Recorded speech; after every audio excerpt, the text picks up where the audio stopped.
Assalamu alaikum students, welcome to grade 7 metric science chapter number 1 lecture number 2 from cells to organisms. We'll be discussing, first of all, about the difference in plants and animal cells. We'll be discussing about a process called cell division. How does it take place? What is the process? Then we'll also be discussing about what are tissues, what are organs, what are organ systems. We'll be looking at all of these. Let's start with differences in a plant and animal cell. एक animal cell जो होता है और एक जो plant cell होता है उसमें डिफरेंस क्या होता है, आपने जो पिछले पीपीटी के अंदर देखा होगा, मोस्ट प्रॉब्ली आपने नोट किया होगा कि एनिमल सेल की कोई एक इरेगुलर शेप है, बट एक जो प्लांट सेल है उसकी एक फिक्स शेप है, एक रेक्टेंगुलर एक शेप है उस पर. And why is that? That is because there is a cell wall present in a plant cell जो कि एनिमल सेल में नहीं होती. तो क्योंकि एक प्लांट सेल में एक सेल वॉल होती है तो वो वॉल एक प्रॉपर स्ट्रक्चर प्रोवाइड करती है उस सेल को, प्लांट सेल को. Second of all, plant cells के अंदर क्लोरोप्लास्ट होता है. क्लोरोप्लास्ट एक ग्रीन पिगमेंट होता है, छोटा ग्रीन पिगमेंट होता है जो सनलाइट को ट्रैप करता है for the process of photosynthesis. तो एनिमल सेल्स के अंदर क्योंकि ये प्रोसेस नहीं होती, एनिमल्स जो होते हैं, इंसान भी एनिमल के अंदर कंसिडर किया जाता है इन साइंस, तो एनिमल्स जो हैं उनके अंदर ये चीज़ नहीं होती क्योंकि उनको सनलाइट को स्टोर नहीं करना होता. तो that is the green pigment known as chloroplast is absent in an animal cell. Animal cell के अंदर जो वैक्यूल होता है वो बहुत छोटा छोटा और बहुत ज़्यादा आपको मल्टीपल क्वांटिटीज़ के अंदर मिलता है, but whereas in a plant cell आपको एक ही वैक्यूल मिलेगा और वो बड़ा होगा. अगर आप page 12 of your science book खोलते हैं और आप उसको देखते हैं, आपको चीज़ें बहुत ज़्यादा क्लियर होंगी. उसमें बहुत क्लियरली ये सारी चीज़ें मेंशन है, वो बुक आपने ज़रूर पढ़नी है. Now coming up to cell division, जैसे कि हम बात कर रहे थे, सेल डिवीज़न की एक प्रोसेस है, सेल डिवीज़न कि सेल बढ़ता है. तो इससे पहले हम ये चीज़ को क्लियर कर लेते हैं कि हम बड़े होते हैं, हर इंसान बड़ा होता है, हर जानवर बड़ा होता है, हर प्लांट जो है वो ग्रो करता है, हर जितनी भी ज़िंदा चीज़ें होती हैं वो ग्रो करती हैं.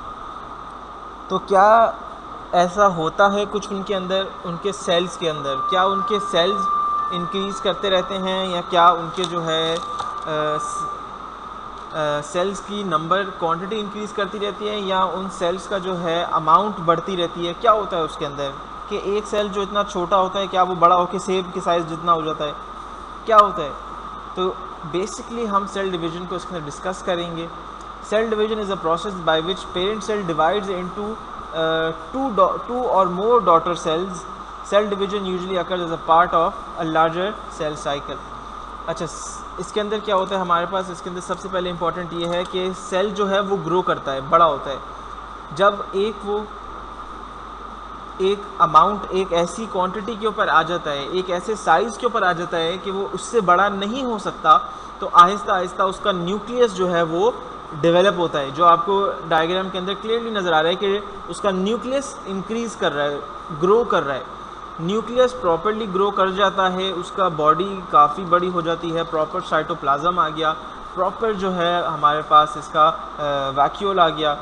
तो ये सारी चीज़ें जो हैं, सेल मेम्ब्रेन इसकी आपको बिल्कुल क्लियरली नज़र आ रही है, जो आउटर मोस्ट लेयर है सेल मेम्ब्रेन की वो बिल्कुल क्लियरली नज़र आ रही है, और वो आहिस्ता आहिस्ता बिल्कुल डिवाइड होता हुआ जो है अलग हो जाता है.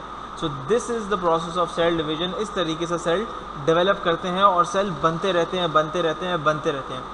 तो ऐसा नहीं है कि एक सेल जो है वो बड़ा होकर हमारे सर के अंदर फुटबॉल के साइज़ जितना एक सेल आ जाएगा. सही है?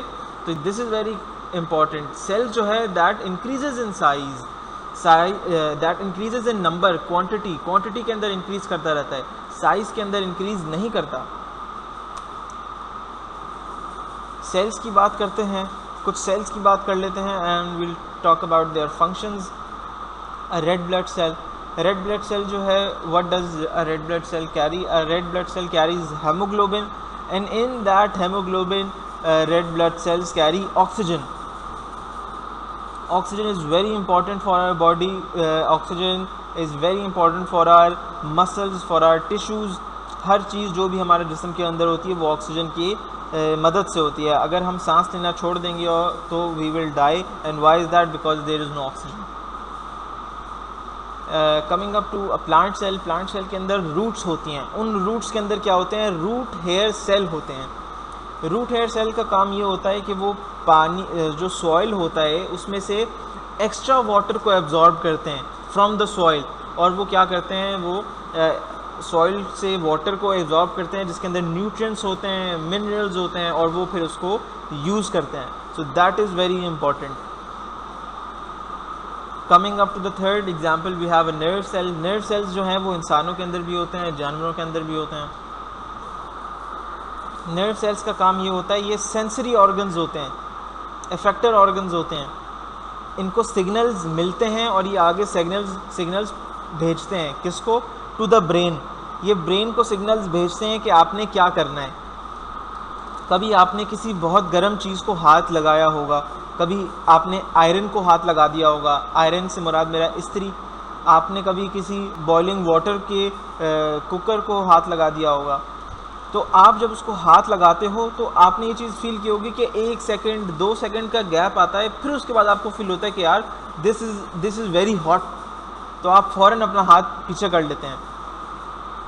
तो ये जो है सिग्नल आपके हाथ तक आता है, आपकी उंगली के तक आता है, और ये आहिस्ता आहिस्ता नर्व्स से हमारे होते होते होते जो है ब्रेन तक आता है, और ब्रेन वापस सिग्नल सेंड करता है इस हाथ को कि आप अपना हाथ इस चीज़ से हटा लें।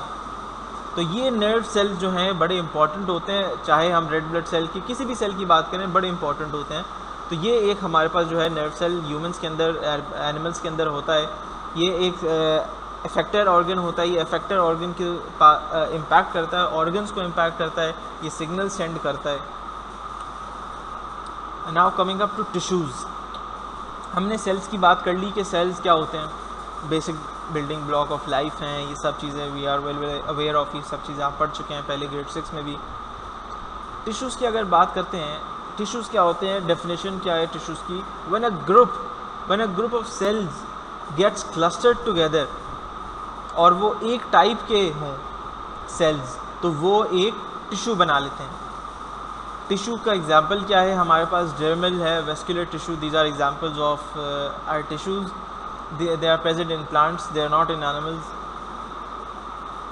टिश्यूज सच मसल टिश्यू होते हैं, हमारे नर्व टिश्यूज़ होते हैं, ये सारे जो हैं एनिमल्स के अंदर टिश्यूज़ पाए जाते हैं। तो ये हमारे लिए बड़ा इंपॉर्टेंट है कि होते क्या हैं, और प्लांट्स के अंदर अलग होते हैं, एनिमल्स के अंदर अलग होते हैं। तो group of cell that are of similar structure they are called as tissues. Now let's talk about organs. Organs क्या होते हैं? बॉडी रिकग्नाइजेबल स्ट्रक्चर्स हैं that perform specific functions. An organ is made up of several types of tissues and therefore several types of cells. अभी हमने discuss किया था कि tissues के अंदर जो हैं सेम सेल्स होते हैं।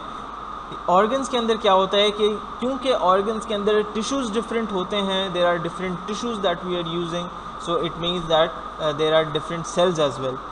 तो ऑर्गन्स के एग्जांपल क्या हैं? We have the brain, we have the heart, we have the lungs, we have the kidneys, these are all are internal organs. ये हमारी बॉडी के ऑर्गन्स हैं सारे के सारे। तो ये अ group of the tissues is called an organ. Let's talk about systems.